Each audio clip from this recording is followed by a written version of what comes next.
Morning guys, in front of me is Google Pixel 9a and let me show you how to clear browsing data. At first, open the browser that you are using.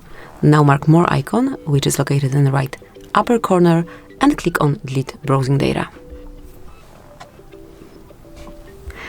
And now mark Delete again. Actually, now we get this panel from History, but also we can just enter the same panel from Delete Browsing Data.